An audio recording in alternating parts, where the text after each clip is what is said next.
Hi, I'm Brittany with WTI, and anytime I can find something that's going to help me store but not take up too much space, I want it.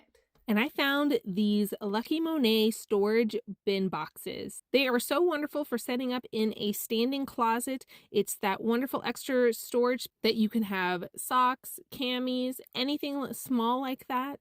They're foldable, and my favorite feature is that they have closable lids. So you just push down the hard bottom, the gray siding that goes all the way from the sides to the top that flips over, and the cute leather looking handle. It not only provides that extra storage space, but I think just looks adorable. The bottom has a simple fabric, so it actually allows it to slide a little bit better. They fit perfectly on our standing closet, which was nice for when we had guests come over. They can put their socks, their undershirts, tights, anything that they need, they can just put it in there.